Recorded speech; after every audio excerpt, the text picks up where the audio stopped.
Welcome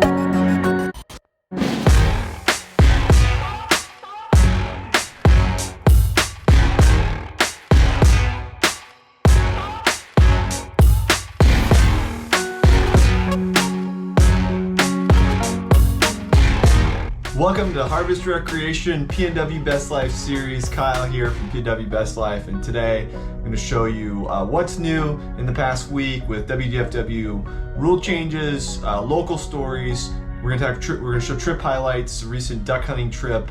First time duck hunter here, so that should be fun. We're going to look at the data and some tools on PNWBestLife.com, and of course we're going to talk about the upcoming weekend and recreation opportunities. So let's get right to it.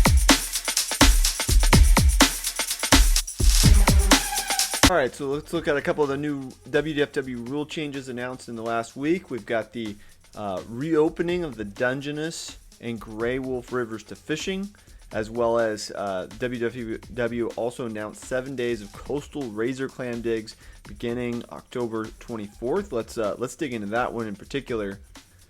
We're looking at this razor clam dig announcement, and as you can see, it gets going October 24th, Monday, with a 0 low tide, Long Beach, Twin Harbors, Copalis, and I really like the way this evolves through the next week. You got a -1, -1.1, -1. The -1 foot or less low tide can often provide just very, very quick limits and easy limits, especially if you're a beginner. You want to target those tides. Definitely, you want to bring a headlamp. Getting dark, closer to 6 something. You can typically start digging 2 hours in advance, sometimes earlier with these really low tides. All right, we've got to talk about a story that Andy Walgamot from Northwest Sportsman's Mag released in the past week. Definitely something you should be aware of.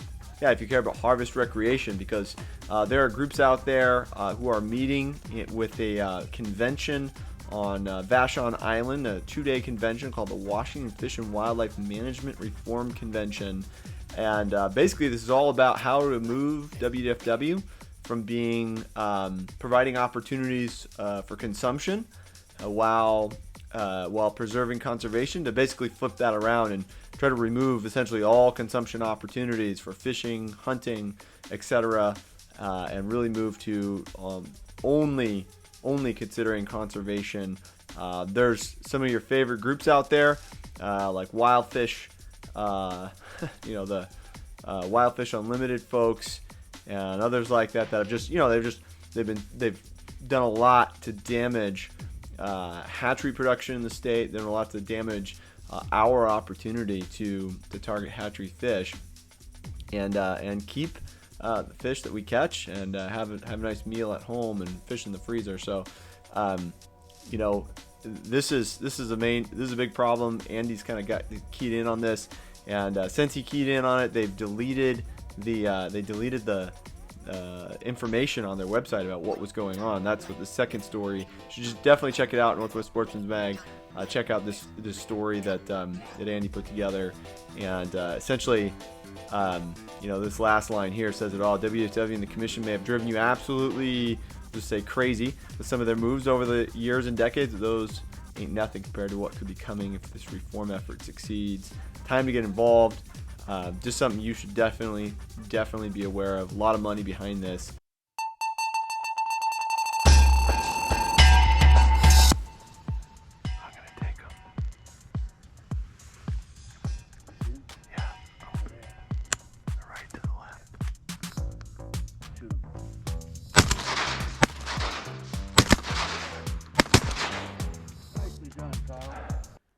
That first shot, we were able to get a couple widgeons there right at legal shooting light.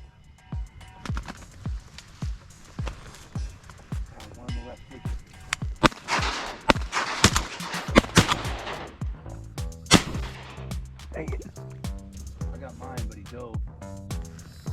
I think I saw feathers drop on the one that. Did your bird land? You mean, what's that? Did your bird land? The one on your side, did it land? In the water? Yeah. Yeah, but it took off as soon as you took a shot, and I was shooting it as it was trying to leave. Yeah. But I saw feathers dropping on the last shot behind it, Right. but he kept trucking, so. I probably just, It was a hen and a gray. yeah, I probably was behind her in my shot. I mean, overall, this was just an awesome first trip, having a couple ducks to shoot at and just learning through experiencing, just how it all works and the decoys and the calls and just the different behavior dynamics of the ducks and identifying ducks. And it was a great time. Really grateful for the opportunity to go with my buddy Connor and show me kind of what's going on. And definitely, here he is with a couple nice drakes that he got. Just beautiful. I just want to introduce you to a feature, if you're not aware of it, on the PNWBestLife.com blog, which you've got the salmon fishing articles by river, and in each one of these articles is a graph like this that updates every week as the escapement numbers are released by WDFW, by the various hatcheries around the state, and it has both charts that show you the current run for, in this case, this is fall Chinook on the Green River. This is the historical run timing of hatchery fall Chinook on the Green River. And here we are looking at coho and run timing for coho. So as we look through these graphs, I just want to highlight some of the more interesting ones that kind of tell the story of what's going on in the state with returning hatchery fish and maybe where some of the harvest opportunities might be. You definitely want to be the early or the mid part of the run. Get your best opportunity to bonk a hatchery salmon of some kind or another. So let's go through these rivers. All right, starting with the green, you can see there was a nice bush of coho that came through in the last week, and it was pretty slim before that, but these coho are coming in. And if you look at the historical run timing, you could see this is right about the time when they make a nice good push of similar size. All right, moving to the Skagit, you can see they got a nice bump in the last couple weeks as well. Independent of the water levels, these fish are still moving up. Definitely want to pay attention to the regulations and e-regs before fishing the Skagit. And if you look at historical run timing, you can see there's been bigger pushes of fish earlier, but I think a lot of those fish are going to move in as the water level rise with all this recent rain that's coming in. Take a look at the hump tulips, and this is just kind of representative of what's going on the coast. Just fish are not moving up. They need water. These rains are going to help big time. You tell from the historical run timing that there's just nothing like this where a run just doesn't have a big push yet at this point in October. So let's see what we're going to get after a week of good rains. Moving over to the Cowlitz, another opportunity, although fall Chinook has come in far, I think, beneath typical run size. You can see here from the historical run timing, by the time we're in October, we've got usually over 1,000 fish coming in a week, and we're just not there yet. So tough on the fall Chinook front in the Cowlitz. However, coho is a different story. This is the weekly updated return of coho, and it's just climbing and climbing and climbing. And compared to previous runs, I think we're already in really good company here with some of the better runs in the last few years. So could be a great opportunity there. All right, let's talk recreational opportunity in the week ahead. So probably my number one thing here for me, at least, is going to be looking at the big game hunting opportunities, specifically deer, modern rifle season. I've got an all season or multi-season tag, and definitely going to take advantage. And here's something I'm looking at. You've got all this rain coming in, all these showers, rain, inclement weather, and then on top of that, we've got the moon phase kind of going to a new moon here in the coming weeks. And a lot of times when you have these overcast or rainy skies, and you have no moonlight, these animals, they tend to be more active during daylight hours, early morning, late evening.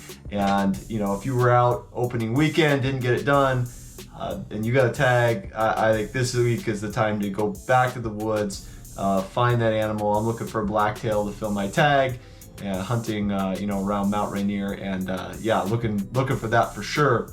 Then of course, I love these razor clam digs, like I was talking earlier. I love these razor clam digs on tap of this week. I really like the idea of going out for razor clams and mushroom foraging in the same trip. Like, come on, that's pretty ridiculous. Did that last year. Found this big cauliflower mushroom and chanterelles, and just fantastic trip. Can't wait to repeat that. And also this week, I know one of the things I'll be doing is I'll be going over to Central Washington and probably trying to fish the Yakima that's open near Prosser. We'll be staying there for a night, and definitely be out. First time ever fishing the Yakima. I can't wait to check that out. Kind of some desert salmon fishing opportunity. Will probably be in next week's highlights for sure, unless things go really poorly.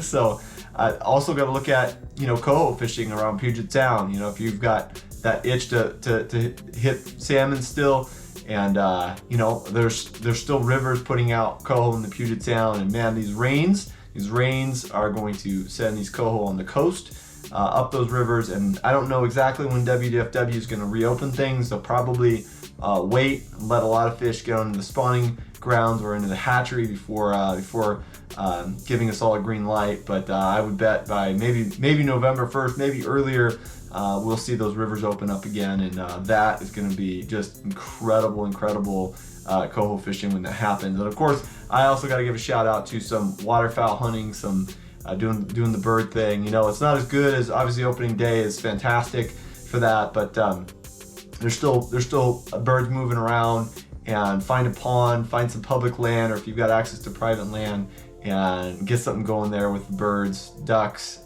You know, we saw a lot of geese moving where we were too.